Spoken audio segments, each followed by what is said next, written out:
In the 12 years he had spent building his underground empire in Ironport, Donovan Crane had never known panic. Not when rivals aimed their guns at him on the darkened docks. Not when federal agents knocked on his door at midnight. But that afternoon, standing in the middle of Harborview Park and realizing his son had vanished from the sight of his 2 bodyguards, he felt the one thing the whole city believed he didn't possess: fear. Find him. Now. His voice dropped low, cold enough to drain the color from the towering bodyguard beside him. In Donovan's world, people had learned that the softer he spoke, the heavier the consequences. They fanned out in every direction. His leather-gloved hand clenched inside the pocket of his overcoat, each passing second like a blade pressed close. Toby was only 7. In a city where he had countless enemies willing to give up everything to reach his one weakness, a lost child was never a small matter. Then he saw him. Toby hadn't been taken. He wasn't crying. The boy was sitting on the stone steps at the far end of the park beside a woman Donovan had never seen before in his life. Donovan raised a hand to halt his bodyguards. He stood still, less than 10 steps away, and for the first time in a long while, the man who always controlled everything didn't know what to do. The woman was dressed plainly, a faded denim jacket, sneakers worn thin at the heels, auburn hair tied up hastily at the nape of her neck. In her hands was a hamburger wrapped in a crinkled sheet of foil. He watched her break it in 2, cradling it as though it were the most precious thing she owned, and hand half of it to Toby. "Take it, sweetheart," she said gently, her voice warm. "You look hungry," and what made Donovan's heart nearly stop wasn't a stranger feeding his son. It was Toby's face. In the 2 years since the boy's mother had gone, Donovan had hired the finest tutors, bought the most expensive toys, built a wall around his child that no enemy could ever breach. But not once had he seen his son look up at anyone the way he was looking at this woman, without wariness, without fear, but with wonder, like a child being truly seen for the very first time. The man all of Ironport feared stood rooted to the grass, silently watching a poor single mother share half a burger with his son, and she had no idea at all whose side she had just sat down beside. And don't forget to subscribe to our channel so you never miss the next story that moves you. The boy accepted the half of the burger with both hands, hesitated for a moment, then took a small bite. Rosa didn't stare at him. She had learned long ago that when someone was hurting, the last thing they needed was to feel examined. She simply sat there, looking out at the glittering lake in the distance, letting the silence become something gentle instead of awkward. Only after a long while did she speak softly, her voice so light it almost sounded as though she were talking to herself. "When I was your age, I used to sit alone on steps like this too." The boy stopped chewing and looked up at her with cautious eyes. "You did too?" he asked, his voice tiny. Rosa nodded and smiled. "Some days, all a person wants is to find a quiet place where no one makes them be cheerful or answer any questions. I'm guessing you were looking for a place like that." The boy said nothing, but his shoulders loosened a little. He didn't know that the woman sitting beside his son had only arrived in Ironport a little more than 3 months earlier. Rosa had moved to this city after everything back home collapsed, carrying her little daughter and 1 suitcase of old clothes. She worked 2 jobs at once, cleaning offices by day on the upper floors of buildings she could never afford to enter as a guest, then helping in the kitchen at a small diner near the bus station at night. Her life was contained in crowded bus rides, shoes worn thin at the heels, and a list of bills longer than her sleep each night. She didn't have time to watch the news. She didn't know anyone in this strange city. And the name Donovan Crane was as unfamiliar to her as any other name printed on the billboards along the road. That was why, when she saw the finely dressed boy sitting curled in on himself alone, she saw only a lonely child, not the son of the man all of Ironport was careful not to offend. "What's your name?" she asked. "Toby," he answered after a moment of hesitation. "My name is Rosa." She held out her hand, and the boy shook it with such solemn formality that she almost laughed. "Did you sneak out here?" Rosa asked, her voice holding no blame, only curiosity. Toby lowered his head and looked down at his polished leather shoes. "The men follow me all day," he whispered. "Everywhere I go, somebody follows. I just wanted to sit by myself for a little while." Rosa understood at once who the people he was talking about must be, though she imagined they were drivers or nannies employed by some wealthy family. She didn't ask anything more. Toby turned the remaining half of the burger in his hands. "You know," he said, his voice suddenly much lower, "at home I have a really big playroom, bigger than my friend's whole house. It has every kind of toy, Even a remote control airplane that can really fly. Rosa nodded and listened. But I never play with any of it, Toby continued, because playing alone is boring. My dad is busy. My dad is always busy. Some days I wake up and he's already gone, and by the time I fall asleep, he still hasn't come home. He lifted his eyes to Rosa, and they looked far older than his 7 years of life. I have the most toys in my class, but I'm the loneliest kid there. The words dropped between them like a pebble falling into still water, leaving circles that kept widening. Rosa felt something tighten inside her chest. She had known enough kinds of hardship in her life to understand that loneliness spared no one, not even children living in houses, where she was only allowed to clean the floors. She didn't rush to comfort him with empty words. Instead, she leaned toward him, her voice gentle but steady. You know, Toby, just because people are busy doesn't mean they don't love you. Sometimes grown-ups get trapped inside the things they think are important, until they forget that the most important thing is sitting right in front of them. I believe your father is like that too. Toby blinked, and for the first time since Rosa had sat down, the corner of his mouth lifted into a real smile. A few steps away, the man standing silently on the grass heard every word, and something inside him began to crack. Perhaps it was that smile on his son's face that finally pulled Donovan out of his paralysis. He stepped forward, each pace slow across the grass, and when his tall shadow fell over the steps, Rosa looked up. She didn't know who the man in the black overcoat was. She didn't sense the cold current his presence usually brought into any room he entered. She saw only a tall man with a hard, worn face and gray eyes fixed on the boy beside her with a kind of feeling she couldn't name. "Dad," Toby blurted, and in that single call, there was both joy and hesitation. Rosa understood at once. "Ah, so you're Toby's father," she said, smiling as she stood and brushed off the front of her dress. "He's a very good boy. We were just sharing an afternoon snack." Donovan opened his mouth to say something, but no words came out. In 12 years, no one had ever spoken to him in such a calm, natural voice, as though he were merely a father coming home late from work and not the man half the city didn't dare look straight in the eye. Behind him, the bodyguard named Bridge stood frozen, unable to believe what he was hearing, because in all the years he had served his boss, he had never seen anyone face Donovan Crane without lowering their head.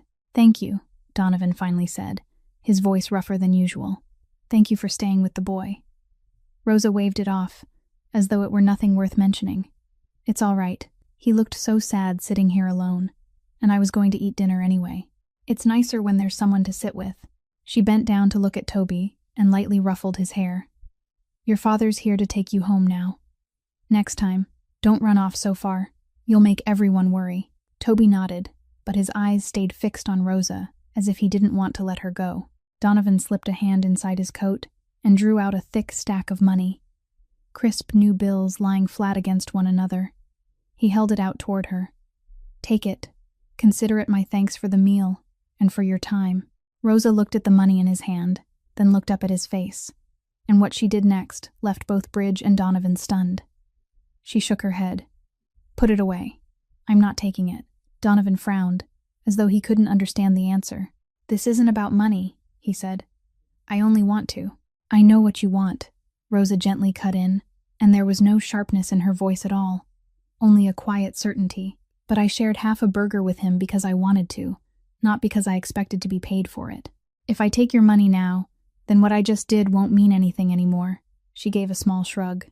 "I really am poor, but I still have this." She placed her hand over her chest. "And I'm not selling it." In that moment, the man who was used to giving orders and watching the whole world bend its knee before his money suddenly felt the stack of bills in his hand grow heavy and absurdly useless. He slowly drew his hand back, tucked the money into his coat, and for the first time in his life, Donovan Crane felt as though he had just lost a game whose rules he hadn't even had time to understand. Bridge swallowed hard, his eyes shifting from the plainly dressed woman to his boss and then back again, as though he were witnessing something that didn't belong to the world he knew. In that world, everything had a price. Everyone could be bought one way or another. Loyalty as much as silence. And yet this woman had just pushed away Donovan's entire stack of money, with nothing more than one sentence and one hand placed over her heart. Rosa paid no attention to the shockwave she had just caused. She glanced at her cheap wristwatch, murmured that she was about to be late for her evening shift, then bent down to say goodbye to Toby. "Take care of yourself, young man," she said. "And remember, you're not as alone as you think you are." She slung her worn cloth bag over her shoulder, gave Donovan a nod, then turned and walked toward the bus stop, her small figure gradually disappearing into the flow of people, leaving behind a man standing in silence with thoughts he had never before been forced to face. That evening, about 10 kilometers from Harborview Park, on the top floor of an old warehouse sitting close to the water's edge, Donovan Crane returned to the world where he truly belonged. The vast room was lit by only a few dim yellow lamps, their glow washing over the grim faces of more than a dozen men standing along both walls. Donovan sat in the leather chair at the far end of the room, one leg crossed over the other, and the ease in his posture was more frightening than any outburst of rage could have been. In front of him stood a middle-aged man named Marcus Dell, his shoulders trembling, though there was no cold in the room. He had once been a man Donovan trusted enough to place in charge of several docks on the eastern side. But for the past 3 weeks, he had been quietly moving goods for someone else and pocketing the difference for himself. In Donovan's world, there were things that could be forgiven, but betrayal wasn't one of them. He didn't shout. He didn't even raise his voice. Donovan only turned the silver ring on his finger slowly, his cold gray eyes fixed on Marcus, as if he were reading every thought running through the man's head. "I took you in when no one else would hire you," he said, his voice so quiet that the entire room had to hold its breath to hear. "I paid you twice what you deserved. I let you stand in this room, a place many men would trade their lives just to enter." He paused, and that silence was heavier than 1,000 threats. "And yet you thought I wouldn't know, Marcus." The man collapsed to his knees, stammering pleas, saying he had been desperate and foolish, that he had a wife and children to care for. Donovan stood, walked toward him, and the whole room parted like water before the prow of a boat. He bent down until he was level with Marcus's eyes, and what he said next turned the man even paler than when he had thought he was about to lose his life. "I have a child too," he said, "and because of that, tonight you get to walk out of here on your own 2 feet. But if I ever see your face in Ironport again, or hear that your wife and children are going without because of you, there won't be a conversation next time." He gave a signal, and 2 men hauled Marcus up and dragged him outside. Not a single drop of blood was spilled, but everyone who witnessed it understood that they had just seen the reason this entire city lowered its voice whenever the name Donovan Crane was spoken. When the door closed, Bridge stepped closer and lowered his voice. "Boss, there's something else. Our people report that Silas Vance has started moving again around the southern harbor." The name tightened Donovan's jaw. Silas Vance wasn't an ordinary enemy. Many years earlier, the harbor Donovan now controlled had belonged to Silas's father, an old kingpin who had fallen in the power struggle Donovan had won. Silas had grown up with one belief carved deep into his bones, that everything Donovan possessed should have been his, and that this man had stolen not only territory, but also the inheritance, honor, and position he believed he had been born to claim. To Silas, this wasn't just business. It was a blood feud, an old wound that had festered year after year, and he had waited a long time for the day he could demand everything back. "He's returned," Bridge continued, "and this time he isn't hiding it. He's recruiting men, watching every move you make." Donovan walked to the great glass window and looked down at the glittering lights of Ironport stretching all the way to the horizon. This whole city lay beneath his gaze, and for 12 years, he had held it with a hand that never trembled. But tonight, standing at the heart of the empire he had built, his mind drifted back to a stone step in the park, to the sound of his son's laughter, to a woman who had pushed away an entire stack of his money with nothing more than a sentence. "Keep an eye on Vance," he said, his voice still cold, though there was a distant note in it that Bridge couldn't understand.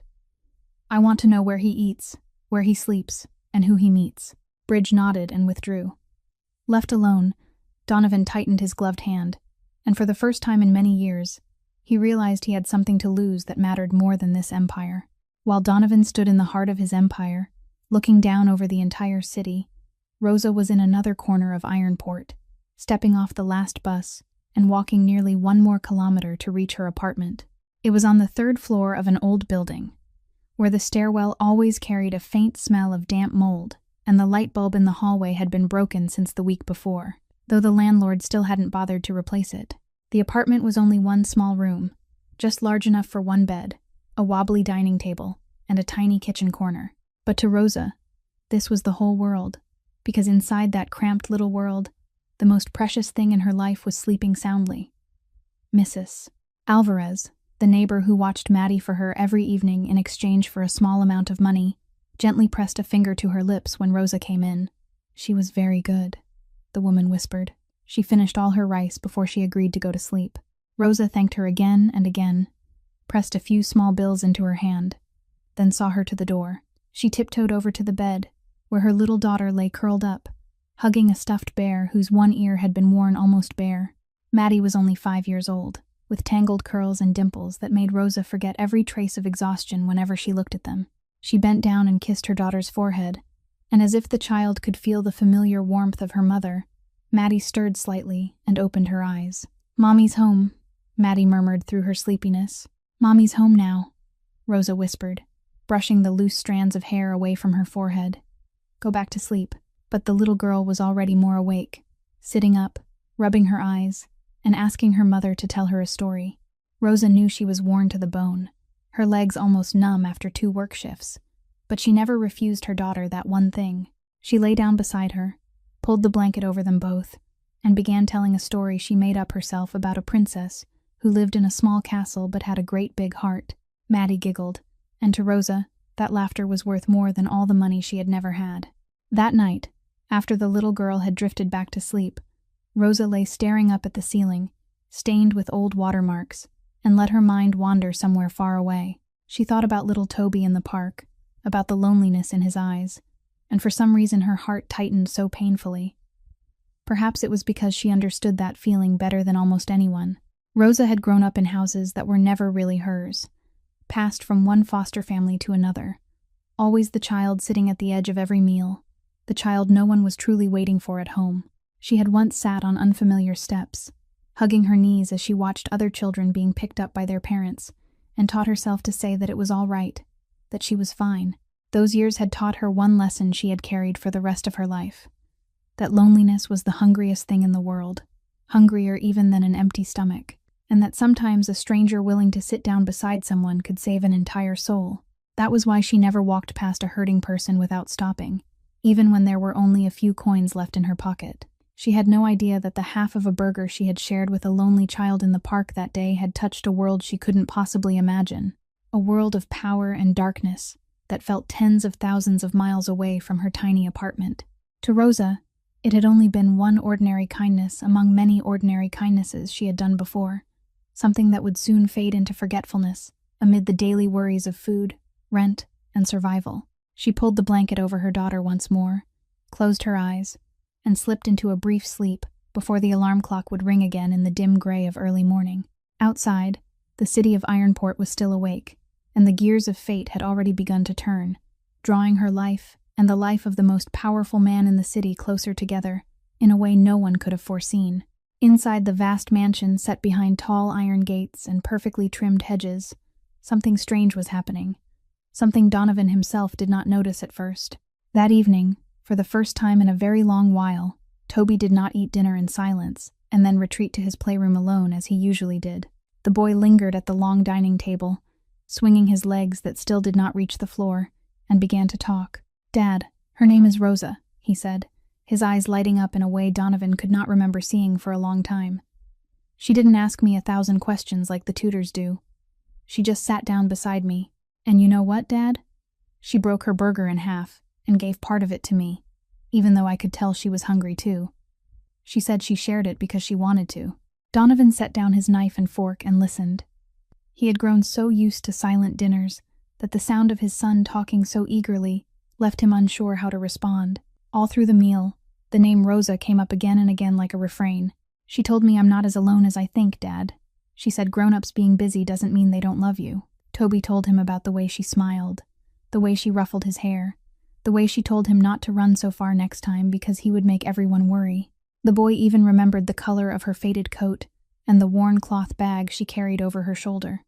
Donovan sat listening, and inside him rose an emotion so tangled he could not name it. It had been 2 years since Toby's mother had died, and he had poured into this child everything money could buy. He had hired tutors who graduated from the most prestigious schools, brought a child psychologist to the house every week, and filled his son's playroom with every toy any child could ever dream of.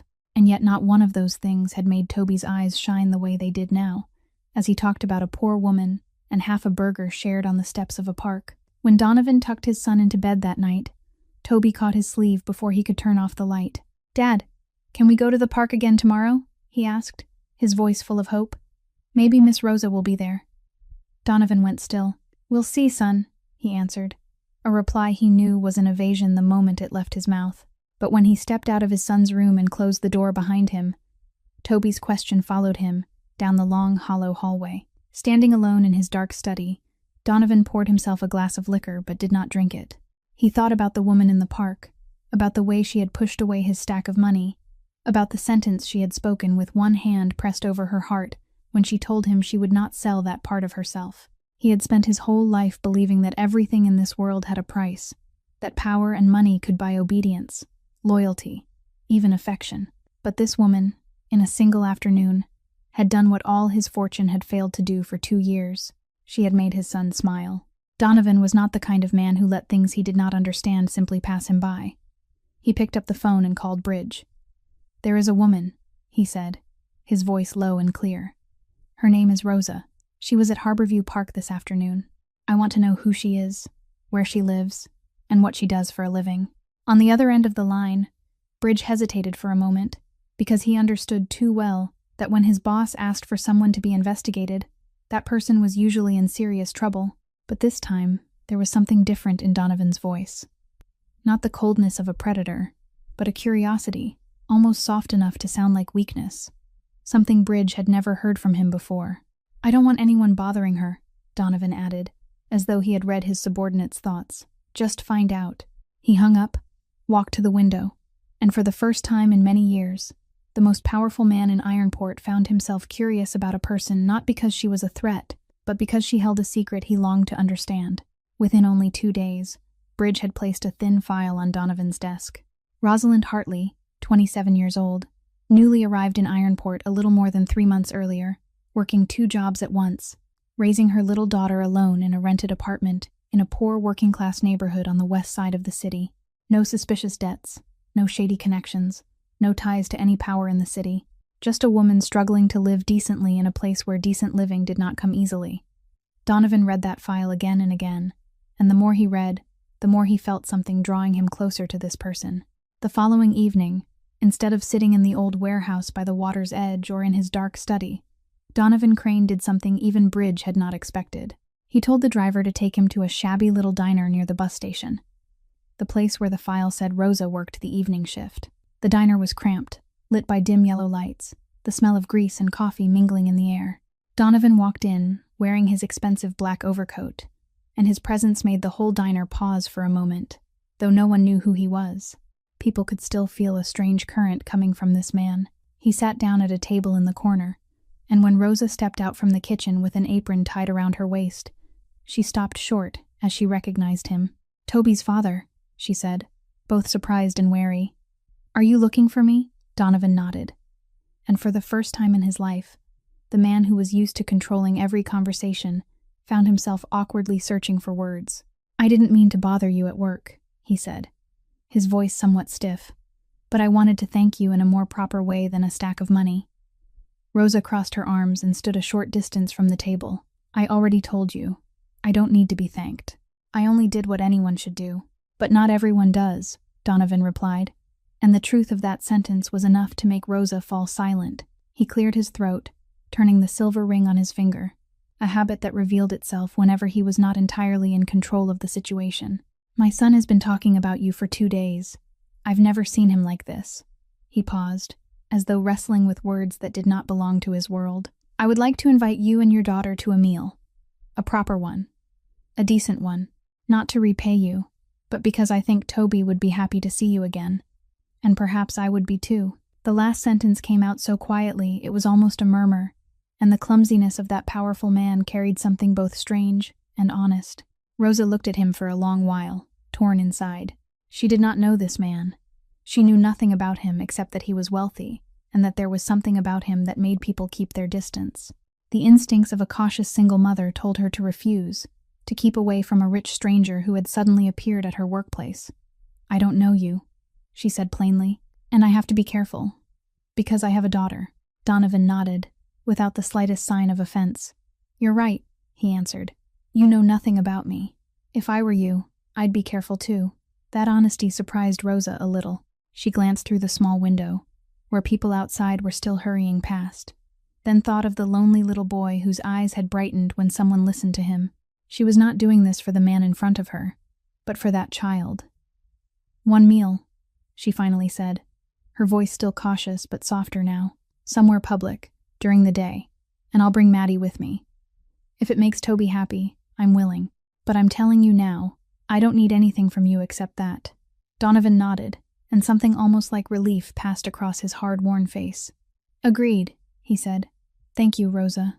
When he stood and walked out of the diner, Rosa watched his tall figure disappear beyond the door, unable to understand why a man like that had to struggle so hard just to offer one simple invitation. The meal took place at Saturday noon in a warm family restaurant with a shaded outdoor courtyard. A bright and crowded place, exactly as Rosa had requested. She came with Maddie, and the little girl wore the prettiest dress she owned, though it was only an old dress Rosa had washed and pressed so carefully that it looked almost new. Toby was already seated at the table with his father, and the moment he saw Rosa, his face lit up. But what drew everyone's attention was the instant the two children saw each other.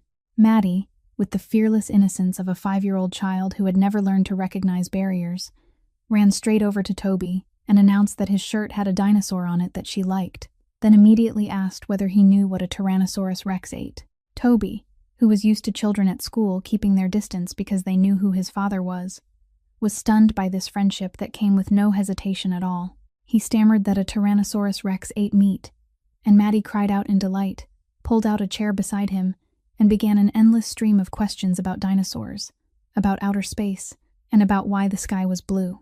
There was something in Maddie's guileless innocence that touched a door inside Toby, one that all the expensive tutors and child psychologists had never been able to open. The little girl did not care whether Toby was rich or poor. She was not cautious because of his father's name. She did not look at him as though he were different. To Maddie, Toby was simply a new friend who knew about dinosaurs, and that was more than enough. Little by little, Toby's guarded shell began to peel away in pieces. He started talking about his remote control airplane, then invited Maddie to help him come up with a name for an imaginary dinosaur. The two children giggled, bent their heads close together, and scribbled all over the paper table mat. And then it happened. Toby burst out laughing. It was not the small smile at the corner of his mouth that Rosa had seen in the park, but a bright, clear, carefree peal of laughter, the laughter of a child who was truly allowed to be a child. Across the table, Donovan went still. He set down his glass of water, and for a moment, the man all of Ironport feared sat motionless, listening to his son's laughter as though it were the most beautiful sound he had ever heard. It had been 2 years. 2 years since he had heard his son laugh like that. Rosa caught his gaze, and she read everything in it. The astonishment, the joy, and the dull ache of a father realizing what he had missed. She said nothing about it. She only smiled faintly and said in a gentle voice, "Children don't need much. They just need to be heard and to have someone beside them." Donovan turned to look at her. "How do you do that?"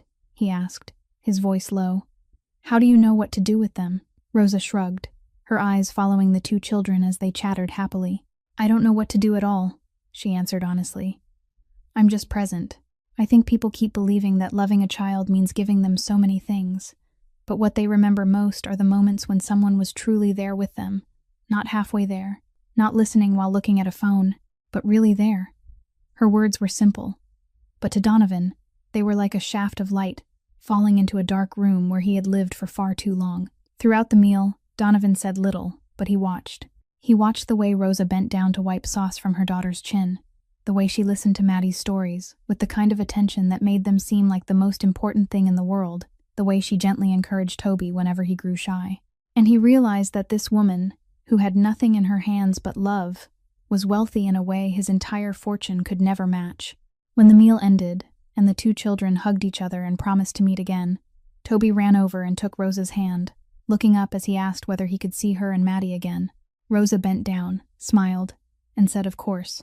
Watching that scene, Donovan felt a strange emotion beginning to take root in his chest, a warmth he had buried long ago, and he suddenly realized that he did not want this woman near him only for his son's sake. but for his own as well. That meal planted a seed inside Donovan that he could not ignore. In the days that followed, his men began to notice their boss changing in small but unmistakable ways. Some evenings, instead of staying in the warehouse by the water's edge to discuss business until late into the night, Donovan would stand up in the middle of a meeting, put on his overcoat, and say he had to go home. Bridge and the others exchanged baffled looks, because in all those years, nothing had ever been more important than work to Donovan Crane. But now he came home before the sky had fully gone dark, right at the hour Toby ate dinner, and for the first time in a very long while, father and son sat together at the long dining table that had once always held only the boy. His awkwardness in the role of an ordinary father was both almost funny and heartbreaking. One evening, after the housekeeper had gone home, Toby said he wanted a glass of warm milk before bed, the way his mother used to make it for him. Donovan stood in his vast, gleaming kitchen and looked around as though it were a foreign land. The hand that had made even the toughest men tremble, the hand used to giving orders and deciding other people's fates, now fumbled for the carton of milk, poured too much and then too little, and heated it until it nearly spilled over. He carried the not quite perfect glass of milk to his son, and Toby drank it with solemn care, as though it were the finest thing in the world, even though they both knew it was far from perfect. "Thank you, Dad," the boy said, and there was a happiness in his voice that made Donovan's heart ache. That night, Toby asked his father to read him a story. Donovan sat down on the edge of the bed, holding the picture book awkwardly in his hands, and began to read in the deep voice that was far more used to making threats than telling fairy tales. He stumbled through the words, pausing in places because he didn't know when to raise or lower his voice, but Toby didn't mind at all. The boy lay on his side, eyes fixed on his father's face, listening as though this were the most miraculous thing that had ever happened in that room. When the story ended, Donovan closed the book and was about to turn off the light when Toby caught his hand. "Dad," the boy asked, his voice small and hesitant in the darkness. "Was it because I was bad that you didn't stay home with me much before?" The question struck Donovan like a blow no enemy of his had ever managed to land. He sat there in silence, his throat tightening, and in that moment, the man who never showed emotion before anyone suddenly felt his eyes burn. "No, son," he finally managed to say, his voice rough and thick. "It was never because of you. It was because of me. I was wrong to think giving you so many things would be enough. I thought that if I worked hard enough, made enough money, and built a wall strong enough around you, you would be safe and happy. But I forgot that what you needed most was only for me to be here." He reached out and stroked his son's hair, the gesture clumsy but full of tenderness. "I'm sorry, Toby. I'll start over." The boy smiled in the darkness, wrapped his small arms around his father's neck, and Donovan held him tightly, feeling that small heart beating close against his chest. When he left his son's room that night and stood alone in the long hallway, he knew something in the steel wall he had built around his life had cracked open, and through that crack, for the first time in 2 years, a warm light was beginning to slip in, and he understood, though he didn't yet dare say it aloud, that all of this had begun with one woman and half a burger on the steps of a park. In the weeks that followed, Rosa and Donovan met a few more times, always because of the 2 children, always in bright, crowded places. Little by little, her caution began to ease. That quiet man never crossed a boundary, was always polite, always kept the proper distance, and she began to see in him a father awkwardly learning how to love his child. She didn't ask him what he did for a living, and he didn't tell her. In Rosa's struggling world, a wealthy man in elegant clothes could have been anyone, a businessman, a lawyer, an investor. She had no reason to suspect anything, until one afternoon, when everything changed in only a few short minutes. That day, Rosa finished her shift earlier than usual and stopped by a small grocery store downtown to buy a few things for Maddie. Mrs. Marlene, the owner of the diner where Rosa worked, happened to be walking with her. Marlene had lived in Ironport for nearly her whole life, a seasoned woman who knew every corner and every dangerous name in the city. As the 2 of them were walking along the sidewalk, a sleek black car glided up and stopped in front of a nearby building, and the man who stepped out was Donovan Crane. He did not see Rosa, but what she witnessed next left her frozen. The people on the sidewalk, the ones who had been standing around talking, the rough-looking men, all of them suddenly fell silent and moved aside as he passed. A large man hurriedly bowed his head to him, his voice trembling. A few others avoided his eyes, as though even looking directly into them might be enough to bring disaster. The whole street seemed to hold its breath as Donovan walked by, and the way people shrank before him was not respect. It was pure fear. Beside Rosa, Marlene gripped her arm tightly, her voice dropping low with tension. "Lord, have mercy. Don't look," she whispered, pulling Rosa back into the shadow of an awning. "You don't know who that is." Rosa shook her head, her heart pounding. "That's Donovan Crane," Marlene said, each word coming out as though the name itself were dangerous to speak. "In this city, nothing happens around the harbor without him knowing. People say he holds half of Ironport's underworld in his hands. Those who offend him disappear without a trace. Even the police don't dare touch him. Stay away from that man, as far away as you can." Every word from Marlene cut into Rosa like a blade. She stood there with her back against the cold wall, watching the tall man disappear into the building, and the whole world seemed to turn upside down beneath her feet. That man, the man who had sat with her in the restaurant, awkward and unsure of what to say to the two children. The man who had listened to her talk about love and presence with the hungry eyes of someone searching for something he had lost. The clumsy father who had asked her to show him how to make his son laugh. That man was the one the whole city feared. Rosa felt a chill run down her spine. She had allowed her daughter, her little Maddie, to sit at the same table, to play, to make friends with the son of a crime lord. She had led her child into the orbit of a world whose danger she could not even imagine. All the beautiful images she had begun building in her heart suddenly cracked apart, and in their place came the icy fear of a mother. She thought of Marlene's words, that those who offended him disappeared, and her heart clenched. All the way home that evening, Rosa's legs felt heavy, her mind spinning between two images she could not reconcile. A tender father learning how to love his child, and a kingpin whose name alone was enough to make an entire street lower its head. She didn't know which image to believe, and for the first time since the day she met him, Rosa was afraid. That night, Rosa could not sleep at all. She sat on the edge of the bed, watching Maddie sleep soundly with her arms wrapped around her worn old stuffed bear, while an icy fear kept tightening around her chest. She had lost too much in her life, had struggled too long to build her daughter a home that was poor but safe, and now the thought that she might have accidentally drawn her child into the orbit of a dangerous world left her unable to breathe. Marlene's words kept echoing again and again inside her head. Those who offended him disappeared without a trace. She imagined unseen enemies, dangers lurking around that man, and she wondered what would happen if Maddie happened to be in the wrong place at the wrong time. As a single mother, she had no one to lean on, no safety net except herself.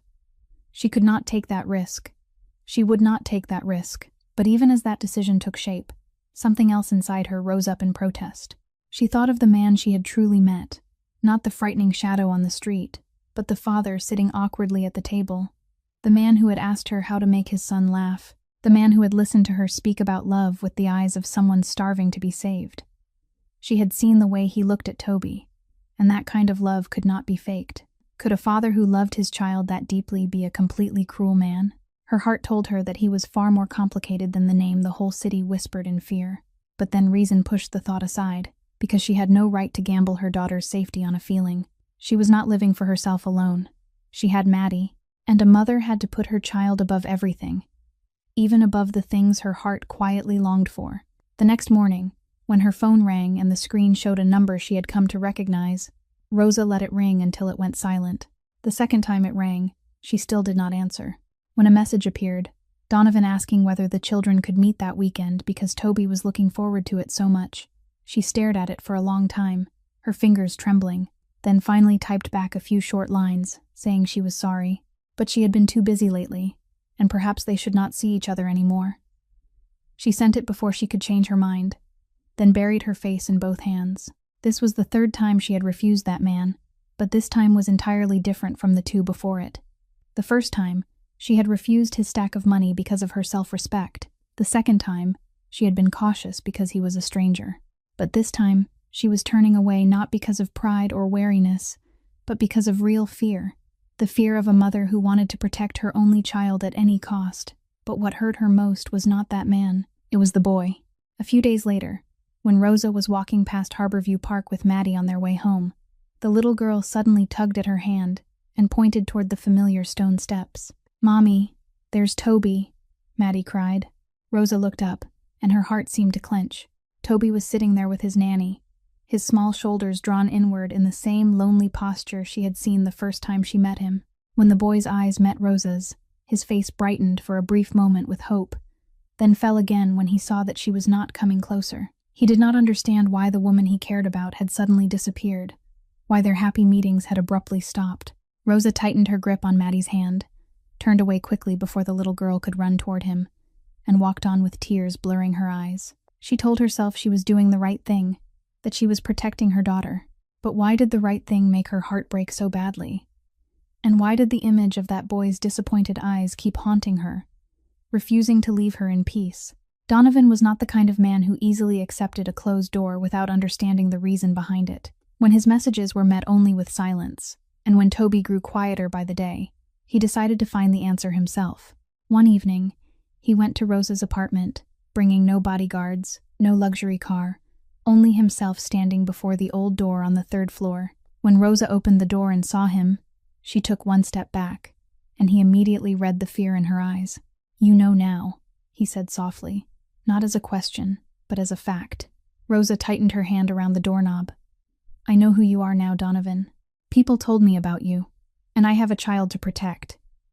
He did not blame her. He only stood there, and for the first time since she had met him, that man who had always seemed so steady looked like someone worn down to the bone. "I didn't come to force you to do anything," he said. "I only want you to hear me once. After that, if you still want me to leave, I'll leave, and I'll never bother you again." There was something in his voice that made Rosa unable to close the door. She stepped out into the hallway, kept some distance between them, and let him speak. Donovan was silent for a long while, his gaze distant, as though he were looking toward some place far back in the past. Then he began to tell her, in the low, rough voice of a man who had never spoken these things aloud to anyone. He told her about his wife, Eleanor, the only woman who had ever made him believe he could become a better man. She had loved him even when she knew exactly who he was, had believed that one day he would leave that world behind and live an ordinary life. They had Toby, and for a few brief years, Donovan had tasted a happiness he had thought would never belong to him. But the world he had stepped into never let anyone go. 2 years earlier, an old enemy who wanted revenge on him had struck, and instead of aiming at him, they aimed at the most precious thing he had. Eleanor died on an evening that should have been entirely ordinary, simply because she was Donovan Crane's wife. His voice caught when he reached that part, and he gave no further details, because even remembering it was enough to break him apart. "She died because of me," he said. And for the first time, Rosa saw tears shining in those cold gray eyes. "Because of the life I chose. I swore on her grave that I would never let that happen to Toby. And do you know what I did? I locked him away. I built walls around him, hired people to guard every step he took, turned the whole house into a fortress. I thought I was protecting my son, but in truth, I turned his childhood into a prison without love. I was so afraid that I forgot a child needs to live, not only to be safe." He turned to look at Rosa, his eyes full of pain. "Until the day he slipped away to the park and met you. For the first time in 2 years, I saw my child smile. You did what all my money and power couldn't do. You reminded me that my son is still a child, and that he can still be happy." Rosa stood there listening in silence, and all the fear inside her slowly gave way to something else, a deep, aching understanding. She looked at the man before her, and no longer saw the terrifying kingpin the whole city whispered about, but a father broken by guilt and loss, a man who had loved in the only twisted way his pain had allowed him to love. "I'm not telling you this to ask for pity," Donovan said, quickly wiping the corner of his eye and regaining his familiar composure. "I'm telling you because you deserve to know the truth, and because you have the right to decide. I understand if you want to stay away. A good mother has to do that." He stepped back, ready to turn away. "But I want you to know that whatever you choose, you saved my son, and I'll be grateful to you for the rest of my life." Then he walked down the stairs, leaving Rosa standing there with a heart more fiercely torn than it had ever been before. While Donovan struggled with the changes stirring inside him, on the other side of the city, in a dark room thick with the smell of cigarette smoke, another pair of eyes had been quietly watching him for weeks. Silas Vance sat behind a wooden table covered with secretly taken photographs, his fingers tapping a steady rhythm against the tabletop, a faint, calculating smile resting on his lips. For weeks, Silas's men had followed Donovan Crane's every move, patiently recording every habit, every schedule, every connection of the enemy he hated more than anyone in the world. Silas had waited too long for this moment. Long enough to know that a hasty strike would lead nowhere. He needed a weakness, a crack in Donovan's seemingly impenetrable armor, and those weeks of relentless watching had finally given him what he was looking for. For years, Donovan Crane had been an untouchable fortress. He had no habits to exploit, no family beyond the son who was tightly guarded inside a mansion sealed behind high walls and iron gates, a child even Silas did not dare touch, because laying a hand on a child meant crossing a line that, even in the underworld, could turn a man into everyone's target. But recently, something had changed. The photographs spread across Silas's desk showed a different Donovan. A Donovan leaving the warehouse while the sky was still bright. A Donovan sitting in an ordinary family restaurant. And most importantly, a Donovan visiting more than once a poor working-class neighborhood on the west side of the city. A place where a man as powerful as he was had no reason to set foot. Silas had ordered his men to dig deeper, and the name Rosalind Hartley, along with her little daughter, slowly emerged from the distant photographs. "A poor woman," Silas murmured, turning through the pictures of Rosa walking down the street with Maddie's hand in hers. How unexpected. He almost laughed at the bitter irony of fate. The man who had taken everything from him, who had crushed his father's empire and stolen all that should have belonged to him, had finally exposed his fatal weakness through an ordinary woman and his own foolish compassion.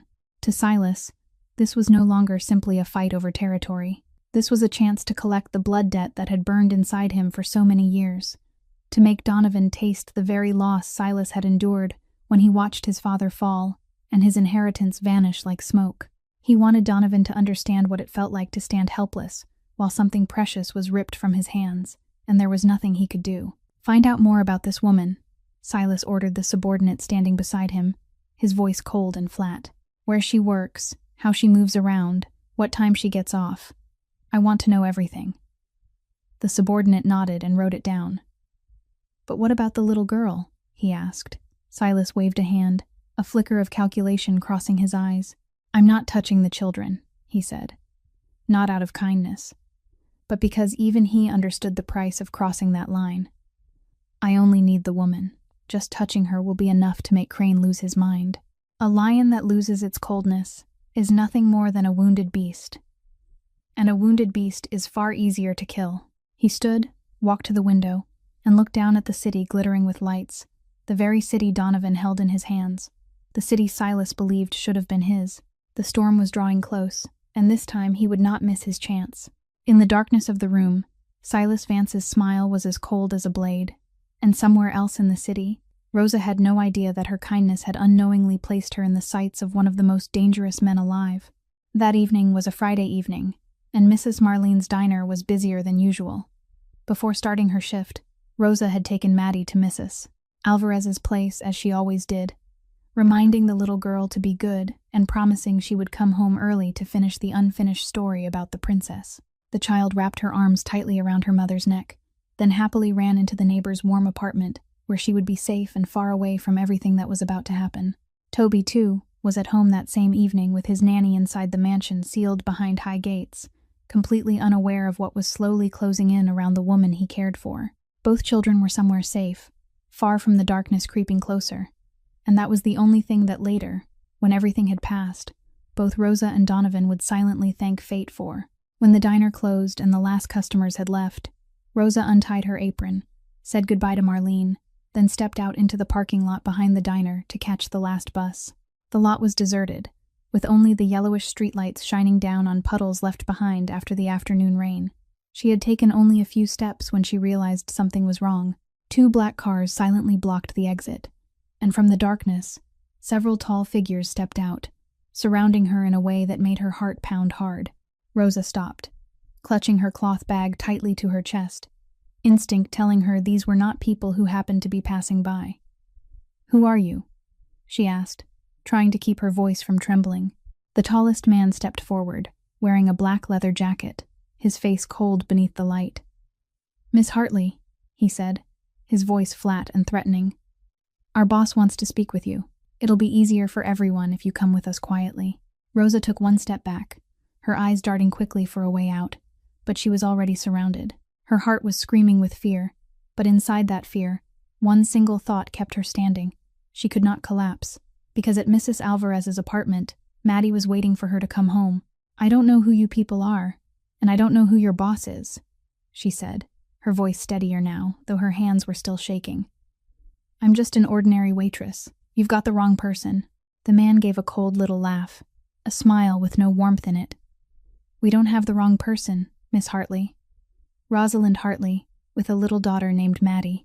As you can see, we know quite a lot about you." When Rosa heard her daughter's name come from a stranger's mouth, the blood in her body seemed to freeze. This was no longer only about her. "Don't you mention my daughter," she said, her voice suddenly hard as iron, her eyes burning with the courage of a mother ready to face the whole world to protect her child. "What do you want from me?" The man moved closer, and Rosa could feel the danger coming off these people. "We don't want anything from you," he said. "You're only a pawn. There's a man who cares a great deal about whether you stay safe, and our boss wants to use that. You come with us, and Donovan Crane will come looking." Rosa understood at once. Everything she had feared for so long was now crashing down around her, not because of anything she had done wrong, but because her kindness had accidentally drawn her into a war between men she had never even known. She thought about running, thought about screaming, but she knew she had no chance. She tried to buy time, slowly backing toward the light, still talking to distract them while her hand quietly slipped into her bag to find her phone. But the man noticed. He stepped forward and blocked her hand, snatched the bag away, and in that chaotic instant, Rosa knew she had fallen into a trap that only one person in the world could undo. She had only enough time to pray silently that no matter what happened, her Maddie would stay safe, before she was forced into one of the black cars and disappeared into the night of Ironport. The news reached Donovan less than an hour later. Mrs. Marlene, worried when Rosa did not board her usual bus and then found her cloth bag left behind on the pavement of the parking lot, had frantically tried to get word out, and through the tangled connections of the underworld, the rumor that Silas Vance's men had just made their move quickly reached Donovan. When Bridge reported it to him, the man sitting in his study suddenly rose to his feet, and what appeared on his face sent a chill down even Bridge's spine.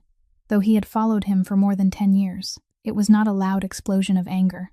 It was a deadly stillness, the stillness of a storm in the instant before it tears apart everything in its path. Silas had crossed the one line even Donovan's enemies knew they were not allowed to touch. He had laid hands on an innocent person, a woman who had nothing to do with their world, only to draw Donovan into a trap. "Find where he's keeping her," Donovan said, his voice so quiet it was terrifying. "Right now."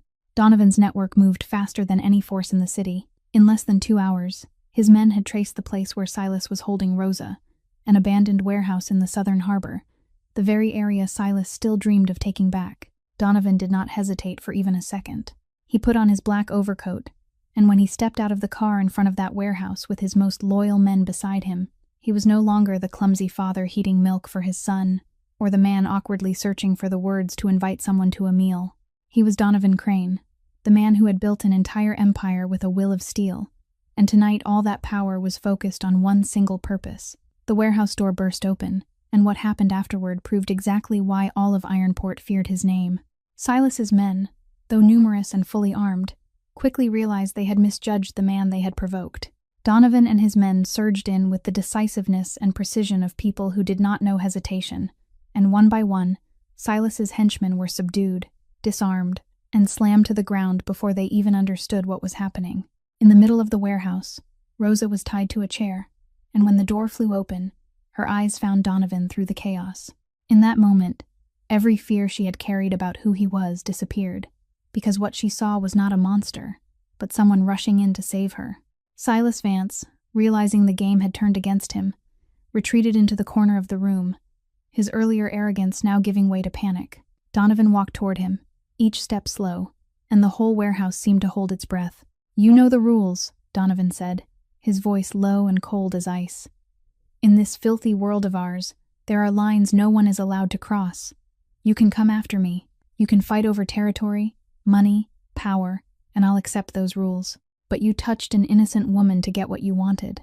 He stopped directly in front of Silas, and his gray eyes flashed with something that made the man step back. "That is something I'll never forgive." The confrontation between the two men was brief and final. Silas, despite all the grand dreams he had nurtured, was no match for a man like Donovan once he had made up his mind. In only moments, he was completely overpowered. stripped of everything he had relied on, his men, his weapons, and even the arrogance that had fed him for so many years. Donovan did not end him, because he knew there were punishments heavier than death, and one of them was having to live in complete defeat while understanding that he had lost forever. "Take him away," he ordered, and his men dragged Silas outside. Then he turned back, and in the blink of an eye, the terrifying man from a moment before disappeared completely. He knelt beside Rosa, the hands so used to giving orders now trembling as he untied her. "Are you all right?" he asked, his voice breaking with worry. "Are you hurt anywhere?" Rosa, newly freed from the nightmare, looked into those eyes and began to cry. Not because she was afraid anymore, but because for the first time, she truly understood who the man kneeling before her was. Donovan brought Rosa back to his mansion that very night, not to show off, but because it was the safest place he could think of, a place where she could rest and steady herself after the nightmare she had just endured. On the way, he had sent someone to pick Maddie up from Mrs. Alvarez's apartment, and when mother and daughter were reunited, Rosa held her little girl so tightly it was as if she never wanted to let go, tears streaming down her face as she felt the familiar warmth of her child. Maddie, innocent and completely unaware of the danger that had just brushed past them, only chattered on about how Mrs. Alvarez had given her cookies and let her watch cartoons, then asked whether Mommy was all right because her eyes were so red. Rosa laughed through her tears, buried her face in her daughter's curls, and whispered that Mommy was all right. Mommy was just happy to see her. When they stepped into the vast mansion, Toby was waiting in the foyer, his little face drawn tight with worry in a way no child should ever have to carry. He had overheard bits and pieces from the people in the house that something bad had happened to Miss Rosa, and for hours he had not been able to sit still. But the moment the door opened, and he saw Rosa walk in, safe and unharmed, his whole face broke open. The boy rushed forward, crossing the great foyer, and threw his arms around Rosa, his small hands clutching her waist as if he were afraid she might disappear again. And then, from his trembling lips came a word that seemed to stop the entire room. "Mom," Toby cried out, his voice breaking through his sobs. "I was so scared I'd lose you." That name, spoken by a child who had not called anyone by that sacred word in 2 years, fell into the room and left everyone silent. Rosa sank to her knees and wrapped her arms around the boy, her tears falling beyond her control. She did not correct him. She did not tell him she wasn't his mother, because in that moment, she understood that love did not need blood to become real. She held Toby tightly, one hand still holding Maddie's, and whispered into his ear that she was here now. She wasn't going anywhere. A few steps away, Donovan witnessed it all, and the man who only hours earlier had made an entire warehouse tremble now stood there with his eyes blurred. He had seen many things in his life. He had seen power and betrayal, death and cruelty, but he had never seen anything that melted his heart the way the scene before him did. His son, the boy he had believed had closed his heart forever, now holding on to a woman and calling her mom. Donovan stepped forward and knelt at his son's level, one hand resting on Toby's shoulder, the other gently touching Rosa's. "Toby," he said, his voice rough and full of emotion. "Do you know something? I've made so many mistakes. I thought I could protect you by keeping you away from the whole world. But I was wrong. What you needed wasn't walls. It was love. And I promise you, from now on, I'll never let you be lonely again." Then he turned to Rosa, and in his eyes were all the things he had never dared say to anyone. "Thank you," he said softly. "You saved my son. You saved me too." He paused, struggling with words that felt foreign to a man like him. "I don't know what the future will be. I don't know whether someone like you could ever forgive someone like me. But I do know one thing. From the day you shared half a burger with my son on the steps of that park, you lit something in this house that I thought had gone out forever. 4 people, 3 wounded hearts, and 1 innocent little soul, gathered close together in the middle of that vast foyer, and for the first time in a very long while, none of them felt alone anymore. The upheaval of that night forced Donovan to face a truth he had avoided for 2 years. As long as he remained in the underworld, the people he loved would always be targets. Eleanor had died because of that, and the night before, Rosa had nearly suffered the same fate. He could no longer keep living under the illusion that power could protect the people he held dear, because that very power was what had placed them in danger from the beginning. But choosing to leave that world was not nearly as simple as outsiders might imagine. Donovan understood the price of it better than anyone. For many nights, he sat alone in his study, wrestling with a choice that tore him apart.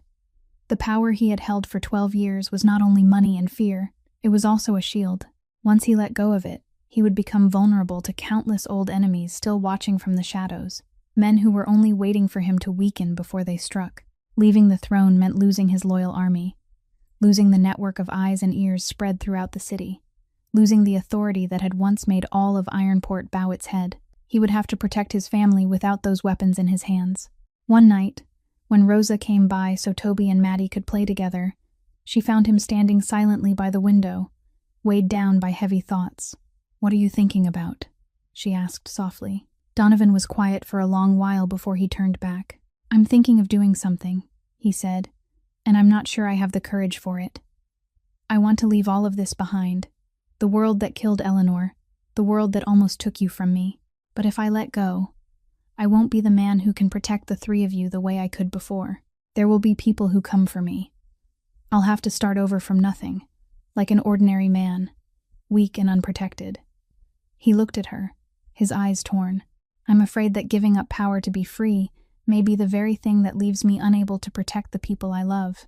Rosa stepped closer, and for the first time, she reached for his hand of her own accord, the hand that had once made an entire city afraid now trembling inside hers. "Donovan," she said gently but firmly, "a wall can keep enemies out, but it can also imprison the people inside. You've already seen that with Toby. Real safety doesn't come from spreading fear. It comes from people who are willing to stand beside you because they love you, not because they're afraid of you." Her words loosened something knotted deep inside Donovan. He realized that for all those years, he had mistaken control for safety and fear for loyalty, and he decided to choose a harder road, but a truer one. In the weeks that followed, Donovan began dismantling the empire he had built, piece by piece, carefully and wisely. He did not naively step into the light while leaving his family defenseless. Instead, he used his own sharp mind and his network to make a calculated withdrawal, handing certain operations over to others, cutting off dangerous ties, and turning the enormous fortune he had accumulated into things that were legal and lasting. He used his resources not to spread fear anymore, but to build, to protect the vulnerable, to create work for the very people in the poor working-class neighborhood where Rosa had once struggled to survive. That road was far from smooth, and there were still nights when he had to remain watchful against the shadows of the past. But each time he saw Toby laughing and playing with Maddie, each time he caught the trust in Rosa's eyes, he knew the price was worth paying. And Rosa, the woman who had once turned away because of fear, now understood that a person should not be judged only by the shadow their past cast over them, but by the choices they dared to make in order to become better. And she chose to believe in that man. 6 months passed, and on a late autumn afternoon, when golden sunlight lay softly across the treetops of Harborview Park, people could see a scene that only half a year earlier no one would have dared imagine. On the very stone steps where everything had begun, 2 families sat gathered together beneath the cool shade of the trees. Rosa spread a napkin over the steps and laid out sandwiches she had made with her own hands, and this time it was not about dividing one burger in half out of hardship, but about a warm, abundant meal enough for everyone. Toby and Maddie chased each other across the grass, their clear laughter ringing brightly through the open air, mingling with birdsong and the rustling of leaves. The boy who had once sat curled up alone with lonely eyes had now become a lively child, his gaze sparkling with joy, and beside him there was always a little friend who never left him behind. Donovan sat beside Rosa, no longer wearing the cold black overcoat of a kingpin, but carrying the quiet ease of a man who had finally found peace. His life was no longer measured by the fear he inspired or the empire he controlled, but by the simple things he had once considered ordinary: an outdoor meal, the laughter of children, a warm hand resting in his. He watched the 2 children playing, then turned to look at the woman who had changed his whole life, and deep gratitude rose inside him. He had once believed that true power meant making others submit, but now he understood that the greatest power in the world was having someone choose to stay beside him, not out of fear, but out of love. Rosa rested her head against his shoulder, quietly watching their 2 children, and she knew that no matter what road lay ahead, they would walk it together. Their story is a gentle reminder that a person's worth is never measured by the money in their pocket or the position they hold, but by the kindness they are willing to give even when they have so little themselves. A poor mother with nothing but a warm heart did what an enormous fortune could not do. She warmed a soul that seemed to have hardened and frozen under the weight of loss. Kindness, when offered without expecting anything in return, carries a miraculous strength. It can slip through the strongest walls, touch the coldest hearts, and rekindle light in places where darkness seemed destined to reign forever. Sometimes what a person needs most is not wealth or power, but simply someone willing to sit beside them, listen, and show them they are not alone. And sometimes, the smallest things, the things that seem almost meaningless, can change an entire life. If this story has touched your heart, please hit like and share it with the people you love, and subscribe to our channel so that each day you can listen to more meaningful and captivating stories. How do you feel about Rosa and Donovan's story? What part of their journey moved you the most? Please leave a comment and share the feelings that come from deep within your heart, because we always hope to hear your voice. Thank you for spending your time with us until the very last moment. May you and your loved ones always be blessed with abundant health, overflowing joy, and peace in every day of life. Goodbye for now, and we'll see you again in the next stories.